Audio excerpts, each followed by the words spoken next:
ನಮಸ್ಕಾರ ಸ್ನೇಹಿತರೆ, ನಮ್ಮ ಚಾನೆಲ್ಗೆ ನಿಮ್ಮೆಲ್ಲರಿಗೂ ಸ್ವಾಗತ. ರೀನಾ ತನ್ನ ತಂದೆ ಮಹೇಶ್ವರ್ ಪ್ರಸಾದ್ ಅವರೊಂದಿಗೆ ಅತ್ತೆ ಮನೆಗೆ ತಲುಪಿದಾಗ ಅತ್ತೆ ಸುಶೀಲಾದೇವಿ ಮತ್ತು ನಾದಿನಿ ಪಾಯಲ್ ಮಹೇಶ್ವರ್ ಪ್ರಸಾದ್ ಅವರ ಆ ರೌದ್ರ ರೂಪವನ್ನು ನೋಡಿ ಬೆಚ್ಚಿಬಿದ್ದರು. ಬರಲಿರುವ ಬಿರುಗಾಳಿಯ ಮುನ್ಸೂಚನೆ ಅವರಿಬ್ಬರಿಗೂ ಮೊದಲೇ ಸಿಕ್ಕಂತಿದೆ. ಆದರೂ ಸುಶೀಲಾದೇವಿ ಸುಳ್ಳು ನಗು ಬೀರುತ್ತಾ ಅರೇ ಬೀಗರೆ ಬನ್ನಿ ಕುಳಿತುಕೊಳ್ಳಿ ಎಂದು ಹೇಳುತ್ತಾ ಗಾಬರಿಯಿಂದ ಪಾಯಲ್ಗೆ ಮಗಳೇ ಸ್ವಲ್ಪ ತಣ್ಣೀರು ತೆಗೆದುಕೊಂಡು ಬಾ ಎಂದಳು. ಸುಶೀಲಾದೇವಿಯೇ ಓಡಿಹೋಗಿ ಬೀಸಣಿಗೆ ತಂದು ಮಹೇಶ್ವರ್ ಪ್ರಸಾದ್ ಅವರಿಗೆ ಗಾಳಿ ಹಾಕತೊಡಗಿದಳು. ಪಾಯಲ್ ತಣ್ಣೀರಿನ ಲೋಟ ಹಿಡಿದು ಮುಂದೆ ಬರುತ್ತಿದ್ದಂತೆಯೇ ಮಹೇಶ್ವರ್ ಪ್ರಸಾದ್ ಸಿಟ್ಟಿನಿಂದ ಅವಳ ಕೆನ್ನೆಗೆ ಬಲವಾಗಿ ಒಂದು ಏಟು ನೀಡಿದರು. ಖಬರ್ದಾರ್, ನನ್ನ ಮುಂದೆ ನಾಟಕ ಮಾಡಲು ಪ್ರಯತ್ನಿಸಬೇಡಿ, ಅವರ ಗಂಭೀರ ಧ್ವನಿ ಅಲ್ಲಿ ಪ್ರತಿಧ್ವನಿಸಿತು. ಇದನ್ನು ಕೇಳಿ ಸುಶೀಲಾದೇವಿ ಮತ್ತು ಪಾಯಲ್ ಹಾವ ತುಳಿದವರಂತೆ ಸ್ತಬ್ಧರಾದರು. ರೀನಾಳನ್ನು ಇಷ್ಟು ದಿನ ಅವರು ಯಾವ ರೀತಿ ಪೀಡಿಸಿದ್ದರೋ ಅವಳು ತವರು ಮನೆಗೆ ಹೋಗಿ ಏನನ್ನೂ ಹೇಳುವುದಿಲ್ಲ ಎಂಬ ಭರವಸೆ ಅವರಿಗಿತ್ತು. ಸುಶೀಲಾದೇವಿ ನಡುಗುವ ದನಿಯಲ್ಲಿ, ನೀವು ಏನಿದು ಹೀಗೆ ಮಾತನಾಡುತ್ತಿದ್ದೀರಿ ಬೀಗರೆ, ನಾವು ರೀನಾಳನ್ನು ನಮ್ಮ ಮಗಳಂತೆಯೇ ನೋಡಿಕೊಳ್ಳುತ್ತೇವೆ, ಹೌದಲ್ಲವೇ ರೀನಾ, ನಿನ್ನ ಅಪ್ಪನಿಗೆ ಹೇಳು ಎಂದು ಕಣ್ಣುಗಳಿಂದಲೇ ಅವಳನ್ನು ಬೆದರಿಸಿದಳು. ಆಗ ಮಹೇಶ್ವರ್ ಪ್ರಸಾದ್ ಕೋಪದಿಂದ ಗರ್ಜಿಸಿದರು. ನನ್ನ ಮಗಳನ್ನು ಮತ್ತೆ ಬೆದರಿಸಲು ಪ್ರಯತ್ನಿಸಿದರೆ ಪರಿಣಾಮ ನೆಟ್ಟಗಿರದು. ನನ್ನ ಮಗಳೊಂದಿಗೆ ಇಂತಹ ಕೆಲಸ ಮಾಡಲು ನಿಮಗೆಷ್ಟು ಧೈರ್ಯ, ಅದು ಇಂತಹ ಸ್ಥಿತಿಯಲ್ಲಿ, ಶತ್ರುವು ಕೂಡ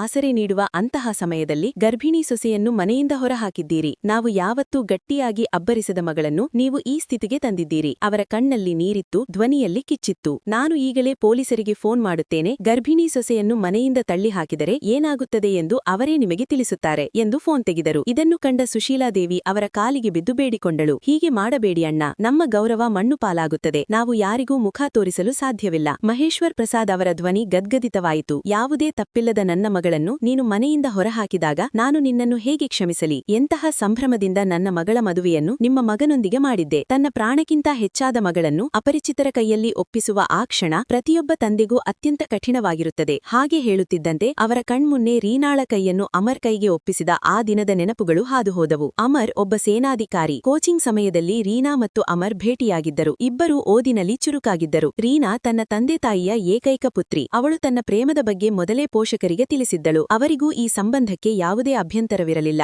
ರೀನಾ ಓದಿನ ಜೊತೆಗೆ ಮಕ್ಕಳಿಗೆ ಟ್ಯೂಷನ್ ಮಾಡಿ ತನ್ನ ಖರ್ಚನ್ನು ತಾನೇ ನೋಡಿಕೊಳ್ಳುತ್ತಿದ್ದಳು. ಅವಳು ಎಂದಿಗೂ ಪೋಷಕರಿಗೆ ಹೊರೆಯಾಗಲು ಬಯಸುತ್ತಿರಲಿಲ್ಲ. ಮನೆ ಕೆಲಸಗಳಲ್ಲೂ ತಾಯಿಗೆ ನೆರವಾಗುತ್ತಿದ್ದಳು. ಹಾಗಾಗಿ ಅವಳು ಸಕಲ ಕಾರ್ಯಗಳಲ್ಲೂ ನಿಪುಣೆಯಾಗಿದ್ದಳು. ಕ್ರಮೇಣ ಇವರ ಸ್ನೇಹ ಪ್ರೀತಿಯಾಗಿ ಬದಲಾಯಿತು. ಕೋಚಿಂಗ್ ಮುಗಿದ ಕೆಲವೇ ದಿನಗಳಲ್ಲಿ ಅಮರ್ ಸೇನೆಗೆ ಆಯ್ಕೆಯಾದನು. ಮನೆಗೆ ಮರಳಿದ ಕೂಡಲೇ ಅವನು ರೀನಾಳ ಬಗ್ಗೆ ಪೋಷಕರಿಗೆ ತಿಳಿಸಿದನು. ಅಮರ್ನ ತಂದೆಗೆ ಈ ಸಂಬಂಧ ತುಂಬಾ ಸಂತೋಷ ತಂದಿತು. ಆದರೆ ಅವನ ತಾಯಿಗೆ ಒಳಗೊಳಗೆ ಅಸಮಾಧಾನವಿತ್ತು. ಆದರೂ ಮಗನ ಹಠದ ಮುಂದೆ ಏನೂ ಹೇಳಲಾಗಲಿಲ್ಲ. ಅಮರ್ನ ತಂಗಿಗೆ ಈ ಸಂಬಂಧ ಕಿಂಚಿತ್ತೂ ಇಷ್ಟವಿರಲಿಲ್ಲ. ಏಕೆಂದರೆ ಅವಳು ಅಮರ್ನ ಮದುವೆಯನ್ನು ತನ್ನ ದೂರದ ಸಂಬಂಧಿಯೊಂದಿಗೆ ಮಾಡಿಸಲು ಬಯಸಿದ್ದಳು. ರೀನಾಳ ಜೀವನದ ನೋವು ಇಲ್ಲಿಂದಲೇ ಶುರುವಾಯಿತು. ಅಂತಿಮವಾಗಿ ಪ್ರೀತಿಯ ಮುಂದೆ ಎಲ್ಲರೂ ತಲೆಬಾಗಿದರು ಮತ್ತು ಅಮರ್ ರೀನಾ ಮದುವೆ ಅದ್ಧೂರಿಯಾಗಿ ನಡೆಯಿತು. ಮದುವೆಗೆ ಮುನ್ನ ಅಮರ್ ರೀನಾಳಿಗೆ ಒಂದು ಮಾತು ಹೇಳಿದ್ದನು. ತನ್ನ ಪೋಷಕರ ಮನಸ್ಸಿಗೆ ಅವಳಿಂದ ಎಂದಿಗೂ ನೋವಾಗಬಾರದು ಎಂದು. ರೀನಾ ಕೂಡ ನಗುನಗತ್ತಾ ದೂರಿಗೆ ಎಂದಿಗೂ ಅವಕಾಶ ನೀಡುವುದಿಲ್ಲ ಎಂದು ಭರವಸೆ ನೀಡಿದ್ದಳು. ಇಬ್ಬರೂ ತುಂಬಾ ಸಂತೋಷವಾಗಿದ್ದರು. ಕೆಲವು ದಿನಗಳ ಪ್ರವಾಸ ಮುಗಿಸಿ ಮರಳಿದ ರೀನಾ ಪೂರ್ಣ ಮನಸ್ಸಿನಿಂದ ಮನೆಯ ಜವಾಬ್ದಾರಿಯನ್ನು ವಹಿಸಿಕೊಂಡಳು. ಅಮರ್ ತಾಯಿ ಸುಶೀಲಾದೇವಿ ಸ್ವಭಾವತಃ ಸ್ವಲ್ಪ ಹಠಮಾರಿ ಮತ್ತು ನಖರೆ ಮಾಡುವ ಗುಣದವರಾಗಿದ್ದರು. ಅವರ ಮಗಳು ಪಾಯಲ್ ತವರು ಮನೆಗೆ ಬಂದಾಗೆಲ್ಲ ರೀನಾಳ ಪ್ರತಿ ಅವರ ನಡವಳಿಕೆ ಇನ್ನೂ ಹೆಚ್ಚು ಕಠೋರವಾಗುತ್ತಿತ್ತು. ಆದರೆ ಇದು ಕೆಲವೇ ದಿನಗಳ ಮಾತು. ಒಂದಲ್ಲ ಒಂದು ದಿನ ಅತ್ತಿಗೆಯೂ ನನ್ನನ್ನು ಒಪ್ಪಿಕೊಳ್ಳುತ್ತಾರೆ ಎಂದು ರೀನಾ ಎಲ್ಲವನ್ನೂ ಸಹಿಸಿಕೊಳ್ಳುತ್ತಿದ್ದಳು. ಅವಳು ಪೂರ್ಣ ಹೃದಯದಿಂದ ಪಾಯಲ್ ಮೇಲೆ ಗೌರವ ತೋರಿಸುತ್ತಿದ್ದಳು. ಸಮಯ ಉರುಳಿತು. 1 ವರ್ಷ ಕಳೆಯಿತು. ರಜೆಯ ಮೇಲೆ ಅಮರ್ ಮನೆಗೆ ಬಂದಾಗ ಮನೆಯಲ್ಲಿ ಸಂಭ್ರಮ ಮರಳುತ್ತಿತ್ತು. ಅಣ್ಣ ಬಂದಿದ್ದಾನೆ ಎಂದು ತಿಳಿದ ತಕ್ಷಣ ಪಾಯಲ್ ಕೂಡ ತವರು ಮನೆಗೆ ಓಡಿಬರುತ್ತಿದ್ದಳು. ಅಮರ್ ಎದುರು ಎಲ್ಲವೂ ಸಾಮಾನ್ಯವಾಗಿಯೇ ಇರುತ್ತಿತ್ತು. ಆದರೆ ಅವನು ಹೋದ ತಕ್ಷಣ ರೀನಾಳ ಪ್ರತಿ ಮಾಟಿಗೆ ತಪ್ಪು ಹುಡುಕುವುದು, ಚುಚ್ಚು ಮಾತಾಡುವುದು ಮತ್ತು ತಾಯಿಯನ್ನು ಪ್ರಚೋದಿಸುವುದು ಪಾಯಲ್ಗೆ ಅಭ್ಯಾಸವಾಗಿತ್ತು. ರೀನಾ ಎಂದಿಗೂ ಅಮರ್ ಬಳಿ ದೂರು ನೀಡಲಿಲ್ಲ. ತನಗೆ ಸಿಕ್ಕ ಸಮಯದಲ್ಲೆಲ್ಲ ಅವಳು ಬಿಎಡ್ ಪರೀಕ್ಷೆಯ ತಯಾರಿ ನಡೆಸುತ್ತಿದ್ದಳು. ಹುಟ್ಟಲಿರುವ ಮಗುವಿಗೆ ಒಬ್ಬ ಸದೃಢ ಮತ್ತು ಸ್ವಾವಲಂಬಿ ತಾಯಿ ಸಿಗಬೇಕೆಂಬುದು ಅವಳ ಹಂಬಲವಾಗಿತ್ತು. ಒಂದು ದಿನ ರೀನಾಳ ಆರೋಗ್ಯ ಹಠಾತ್ತಾಗಿ ಹದಗೆಟ್ಟಿತು. ಅವಳಿಗೆ ವಾಂತಿಯಾಗತೊಡಗಿತು ಮತ್ತು ತೀವ್ರ ಜ್ವರ ಕಾಣಿಸಿಕೊಂಡಿತು. ಅದೇ ಸಮಯದಲ್ಲಿ ಪಾಯಲ್ ಮನೆಗೆ ಬಂದಳು. ರೀನಾ ತನ್ನ ಕೋಣೆಯಲ್ಲಿ ವಿಶ್ರಾಂತಿ ಪಡೆಯುತ್ತಿದ್ದಳು. ತಾಯಿ ಅಡುಗೆ ಮನೆಯಲ್ಲಿ ಚಹಾ ಮಾಡುತ್ತಿರುವುದನ್ನು ಕಂಡ ಪಾಯಲ್ ರೀನಾಳ ಬಗ್ಗೆ ಚಾಡಿ ಹೇಳತೊಡಗಿದಳು. ನೋಡು ಅಮ್ಮ, ಅವಳು ನಿನ್ನನ್ನು ಗುಲಾಮನನ್ನಾಗಿ ಮಾಡುತ್ತಾಳೆ, ಎಲ್ಲಾ ಕೆಲಸ ನಿನ್ನ ತಲೆಗೆ ಹಾಕುತ್ತಾಳೆ ಎಂದು ಏನೇನೋ ಚುಚ್ಚಿ ಮಾತನಾಡಿದಳು. ಮಗಳ ಮಾತಿಗೆ ಮರುಳಾದ ಸುಶೀಲಾದೇವಿ ಕೆಲಸ ಬಿಟ್ಟು ಕೋಣೆಯಲ್ಲಿ ಕುಳಿತು ಹರಟೆ ಹೊಡೆಯತೊಡಗಿದರು. ಸ್ವಲ್ಪ ಸಮಯದ ನಂತರ ರೀನಾಳೇ ಎದ್ದು ಬಂದು ಅಶಕ್ತತೆಯ ನಡುವೆಯೂ ಅಡುಗೆ ಮಾಡಿ ಎಲ್ಲರಿಗೂ ಉಣಬಡಿಸಿದಳು. ನಂತರ ತಾನೂ ಔಷಧಿ ಸೇವಿಸಿ ಸುಮ್ಮನೆ ಮಲಗಿದಳು. ಅಂದು ಅವಳಿಗೆ ಮೊದಲ ಬಾರಿಗೆ ತುಂಬ ಬೇಸರವಾಯಿತು. ತಾನು ಯಾರನ್ನು ಕುಟುಂಬವೆಂದು ಭಾವಿಸಿದ್ದಳೋ ಅವರೇ ತನ್ನ ಬಗ್ಗೆ ಇಷ್ಟು ಕೆಟ್ಟದಾಗಿ ಯೋಚಿಸುತ್ತಿದ್ದಾರಲ್ಲ ಎಂದು ಮರುಗಿದಳು.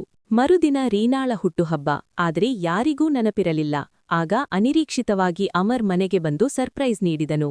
ಎಲ್ಲರೂ ದಂಗಾದರು. ರೀನಾಳ ಸಂತೋಷಕ್ಕೆ ಪಾರವೇ ಇರಲಿಲ್ಲ.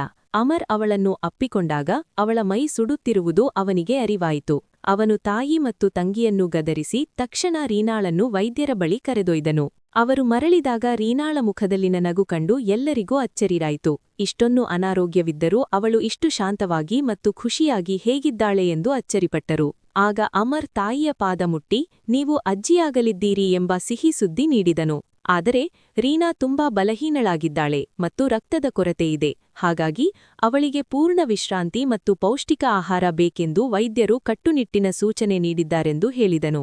ಇದನ್ನು ಕೇಳಿ ಪಾಯಲ್ ಮನಸ್ಸಿನಲ್ಲಿ ಮತ್ಸರ ಇನ್ನೂ ಹೆಚ್ಚಾಯಿತು. ಅಮರ್ ಮನೆಯಲ್ಲಿದ್ದಷ್ಟು ದಿನ ರೀನಾಳನ್ನು ಚೆನ್ನಾಗಿ ನೋಡಿಕೊಂಡನು. ಆದರೆ ರಜೆ ಮುಗಿದು ಅವನು ಕರ್ತವ್ಯಕ್ಕೆ ಮರಳಬೇಕಾಯಿತು. ಅಮರ್ ತಂದೆ ಓಂಕಾರಾಜಿ ಅವರು ರೀನಾಳನ್ನು ತಾವು ಚೆನ್ನಾಗಿ ನೋಡಿಕೊಳ್ಳುವುದಾಗಿ ಭರವಸೆ ನೀಡಿದರು. ಅಮರ್ನ ಮನಸ್ಸಿಗೆ ಒಪ್ಪಿಗೆ ಇಲ್ಲದಿದ್ದರೂ ದೇಶದ ಕರ್ತವ್ಯದಿಂದ ಹಿಂದೆ ಸರಿಯಲು ಸಾಧ್ಯವಿರಲಿಲ್ಲ. ಹಾಗಾಗಿ ಭಾರವಾದ ಮನಸ್ಸಿನಿಂದ ಅವನು ಹೊರಟು ಹೋದನು.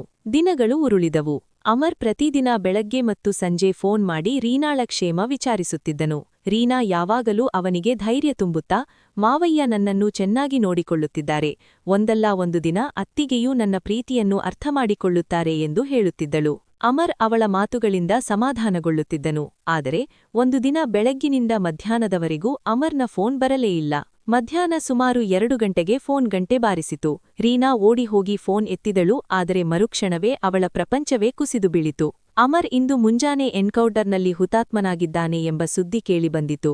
ಇದನ್ನು ಕೇಳಿದ ತಕ್ಷಣ ಅವಳ ಕೈಯಿಂದ ಫೋನ್ ಕೆಳಗೆ ಬಿದ್ದು ಅವಳು ಪ್ರಜ್ಞೆ ತಪ್ಪಿ ನೆಲಕ್ಕೆ ಉರುಳಿದಳು. ಈ ದೃಶ್ಯವನ್ನು ಕಂಡು ಓಂಕಾರಾಜಿ ಓಡಿಬಂದು ರೀನಾಳನ್ನು ಎಚ್ಚರಿಸಲು ಪ್ರಯತ್ನಿಸಿದರು. ಅತ್ತೆಯೂ ನೀರು ತಂದು ಅವಳ ಮುಖಕ್ಕೆ ಚಿಮುಕಿಸಿದರು. ಆದರೆ ಅವರ ಮುಖದಲ್ಲಿ ಯಾವುದೇ ಪಶ್ಚಾತ್ತಾಪವಿರಲಿಲ್ಲ. ಬಹಳ ಹೊತ್ತಿನ ನಂತರ ರೀನಾ ಎಚ್ಚರಿಸಿ ಬಿಕ್ಕಿ ಬಿಕ್ಕಿ ಅಳುತ್ತಾ ಅಮರ್ ಹುತಾತ್ಮನಾದ ಸುದ್ದಿಯನ್ನು ತಿಳಿಸಿದಳು. ಇದನ್ನು ಕೇಳಿದ ಇಡೀ ಮನೆಯ ಗೋಡೆಗಳೂ ಅಳುವಂಟಾಯಿತು. ಎಲ್ಲರೂ ಒಳಗಿನಿಂದ ಕುಸಿದು ಹೋದರು. ಮನೆಬಾಗಿಲಿಗೆ ಬಂದಿದ್ದ ಸಂತೋಷ ಮುನಿಸಿಕೊಂಡು ಹೊರಟು ಹೋದಂತಾಯಿತು. ಓಂಕಾರಾಜಿ ಹೇಗೋ ತಮ್ಮನ್ನು ತಾವು ಸಂಭಾಳಿಸಿಕೊಂಡು ರೀನಾಳಿಗೆ ಧೈರ್ಯ ಹೇಳಿದರು. ಯಾಕೆಂದ್ರೆ ದುಃಖದಿಂದ ಓಡಿ ಹೋಗಲು ಸಾಧ್ಯವಿಲ್ಲ, ಅದನ್ನು ಎದುರಿಸಲೇಬೇಕು. ಅಮರ್ ಸಾವಿನ ನಂತರ ರೀನಾಳ ಪರಿಚರು ಅವಳನ್ನು ತಮ್ಮ ಜೊತೆ ಕರೆದು ಹೋಗಲು ಬಯಸಿದರು. ಆದರೆ ಓಂಕಾರಾಜಿ ನಿರಾಕರಿಸಿದರು. ರೀನಾಳ ಬಳಿ ನಮ್ಮ ಮಗನ ಕೊನೆಯ ಗುರುತು ಅಂದ್ರೆ ಮಗು ಇದೆ, ನಾವು ಅವಳನ್ನು ಚೆನ್ನಾಗಿ ನೋಡಿಕೊಳ್ಳುತ್ತೇವೆ ಎಂದು ಹೇಳಿ ಅವಳನ್ನು ಅಲ್ಲೇ ಉಳಿಸಿಕೊಂಡರು. ರೀನಾ ಕೂಡ ದುಃಖವನ್ನು ನುಂಗಿಕೊಂಡು ಅಮರ್ನ ಕೊನೆಯ ಗುರುತಿನ ಮಗು ಆಸರೆಯಲ್ಲಿ ಬದುಕಲು ನಿರ್ಧರಿಸಿದಳು. ಇದೇ ಸಮಯದಲ್ಲಿ ಪಾಯಲ್ ಮನೆಗೆ ಬರುವುದು ಮೊದಲಿಗಿಂತ ಹೆಚ್ಚಾಯಿತು ಮತ್ತು ಬಂದ ತಕ್ಷಣ ತನ್ನ ತಾಯಿಯನ್ನು ಚಾಡಿ ಹೇಳಿ ಪ್ರಚೋದಿಸತೊಡಗಿದಳು. ಮೊದಲು ಸುಶೀಲಾ ಸಾಕಷ್ಟು ಕೆಲಸ ಮಾಡುತ್ತಿದ್ದರು. ಆದರೆ ಮಗಳ ಮಾತಿಗೆ ಮರುಳಾಗಿ ಕೆಲಸಕ್ಕೆ ಕೈಹಚ್ಚುವುದನ್ನೇ ಬಿಟ್ಟುಬಿಟ್ಟರು. ಓಂಕಾರಾಜಿ ಎಷ್ಟು ತಿಳಿ ಹೇಳಿದರೂ ಸುಶೀಲಾ ಮೇಲೆ ಪಾಯಲ್ ಮಾತುಗಳೇ ಪ್ರಭಾವ ಬೀರಿದ್ದವು.